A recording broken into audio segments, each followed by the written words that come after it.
episode 16. Seminggu kemudian, kondisi Tari telah membaik, dan dia harus kembali melayani para lelaki hidung belang.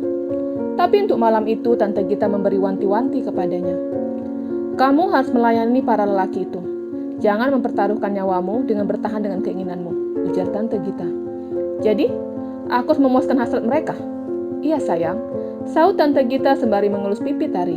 Cih, tidak akan, sahut Tari dan berlalu. Di luar dia bertemu dengan Wati. Aku dengar, malam ini kamu sudah kembali bekerja, tanya Wati. Tari hanya diam, tidak menjawab pertanyaan temannya. Saranku, layani mereka. Jangan membuat para lelaki hidung belang itu kembali menyiksa, ujar Wati khawatir. Tidak mungkin aku melayani mereka. Aku jijik melihat tubuhku digaul setiap malam dengan pria yang berbeda, gerutunya. Aku mohon, aku tidak ingin kamu terluka, ujar Wati lagi. Acara tiba. Seperti biasa, Tari diletakkan di tengah-tengah dengan lampu sorot diarahkan kepadanya. Tante Gita mulai melelang dengan harga yang sama, dan seorang pria kembali menang. Pria parubaya tentunya. Tari dibawa ke kamar kelas VIP. Di sana pria yang umurnya sama dengan bapaknya mulai melucuti pakaiannya sendiri dan segera menghampiri Tari. Sini sama om sayang, ujar pria itu. Tari terus menghindar. Tapi pria itu mengeluarkan sebuah pisau yang tentunya membuat Tari takut. Layani atau wajah cantikmu akan rusak, ancam pria itu sembari mendekat. Dengan terpaksa Tari diam ketika pria itu memegang dadanya. Dia kembali menangis ketika pria itu mulai menciumnya. Ayo cepat, om membayarmu mahal, bukan hanya diam saja. Puaskan om, ujar pria itu sembari berbaring di atas kasur.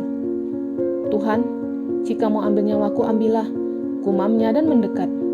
Dengan sangat terpaksa Tari membuka pakaiannya. Tidak ada yang menutupi tubuh mulusnya. Pria parubaya itu seperti melihat seorang mangsa. Dia langsung mencumbu Tari terus dan terus. Dan berakhir ketika telah pagi buta. Pria parubaya itu menyerahkan uang ke tangan Tari.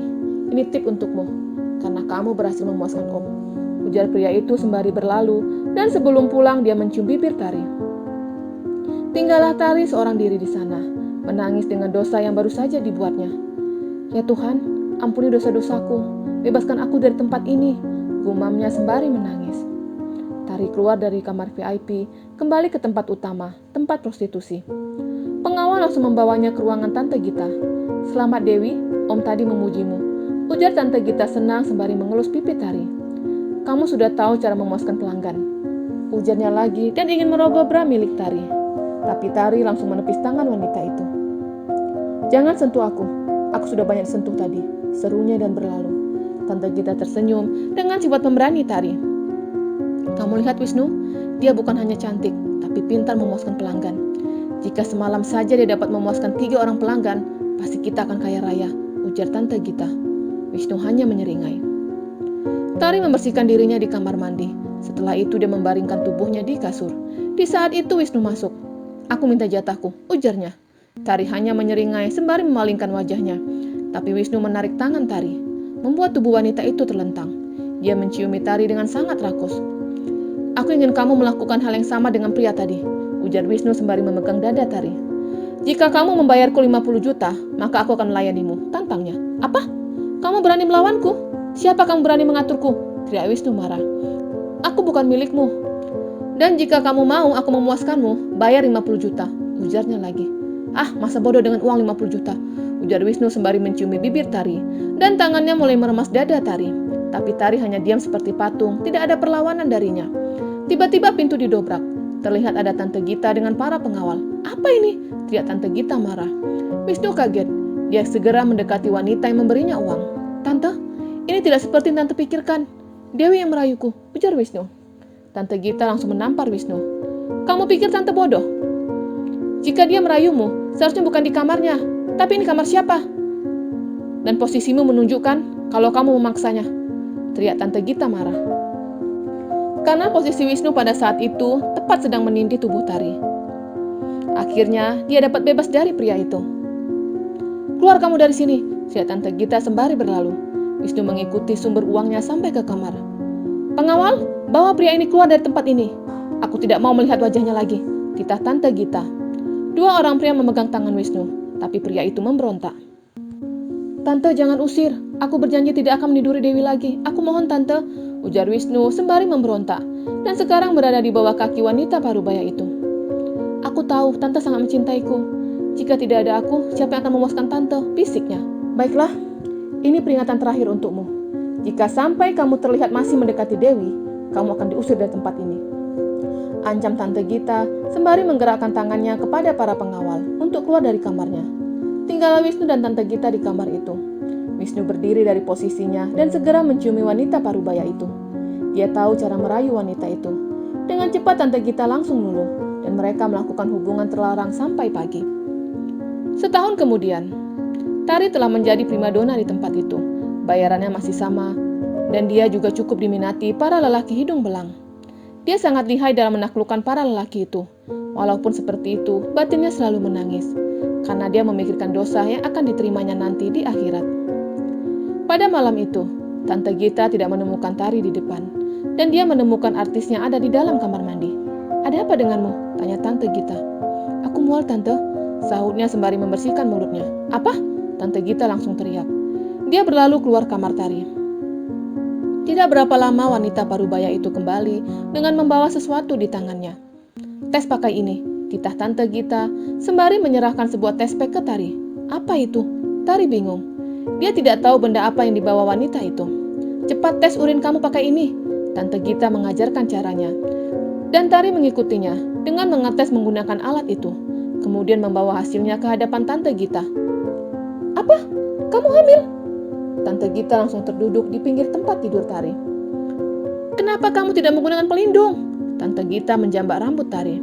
Dan Tari langsung menepis tangan wanita itu dengan kasar. "Jangan sentuh aku," ujar Tari tegas. "Gugurkan anak yang ada di dalam rahimmu," titah Tante Gita. "Tidak akan. Anak ini tidak berdosa," sahut Tari berani, sembari memegang perutnya.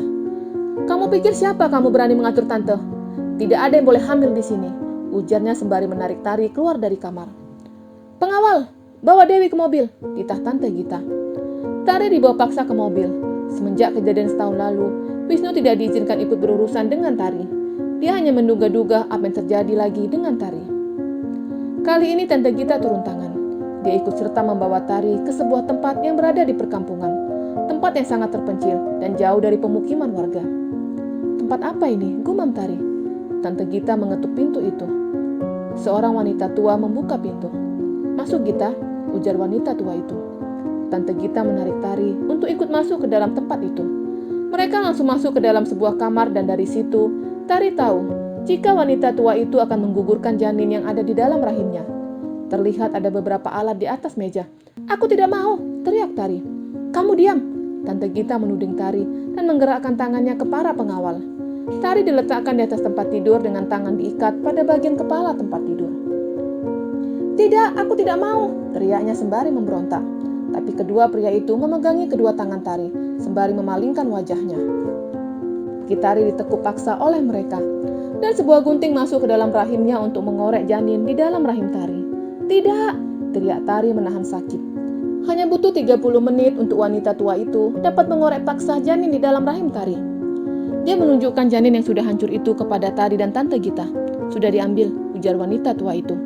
"Anakku!" teriak Tari menangis sembari merasakan daerah sensitifnya sakit dan berdarah. "Terima kasih, Mak," ujar Tante Gita sembari menyerahkan uang sebanyak 10 juta ke wanita tua itu. "Minumkan ini agar dia cepat pulih. Untuk 2 minggu ke depan, jangan suruh dia melayani dulu," ujar wanita tua itu sembari menyerahkan ramuan kepada Tante Gita. "Baik, Mak," sahut Tante Gita sembari memerintahkan para pengawal untuk memindahkan tubuh Tari ke mobil. Di dalam mobil, Tari terus saja menangis. Bukan hanya sakit yang dirasakannya, tapi juga sedih karena anaknya dipaksa keluar. "Ingat Tari, ini yang terakhir. Jangan izinkan para lelaki tidak memakai pelindung. Kalau tidak, kamu akan mengalami seperti ini lagi," ujar Tante Gita. Tari hanya diam sembari menangis. Dosanya semakin hari semakin banyak. Nasibnya sama sekali belum berubah.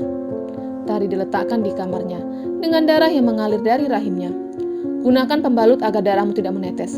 Dan jangan lupa bersihkan semuanya," titah Tante Gita dan berlalu. "Anakku!" teriak Tari menangis. "Tuhan, kapan engkau bebaskan dari tempat nista ini? Aku tidak sanggup harus tinggal di sini. Aku ingin keluar dari tempat ini. Aku ingin bertobat," teriaknya sembari menangis. Di tempat lain, Yuni terlihat senang dengan pekerjaan yang sudah ditekuninya selama setahun. Tidak ada pria yang menidurinya. ataupun berbuat jahat. Ada beberapa pria mencoba menggodanya di tempat perjudian itu, tapi dengan cepat, para pengawal langsung mencampakkan pria itu. Andai Tari dan Wati di sini, pasti mereka juga akan senang berada di tempat ini, gumam Yuni sembari memperhatikan dua pria yang baru saja datang. Bersambung.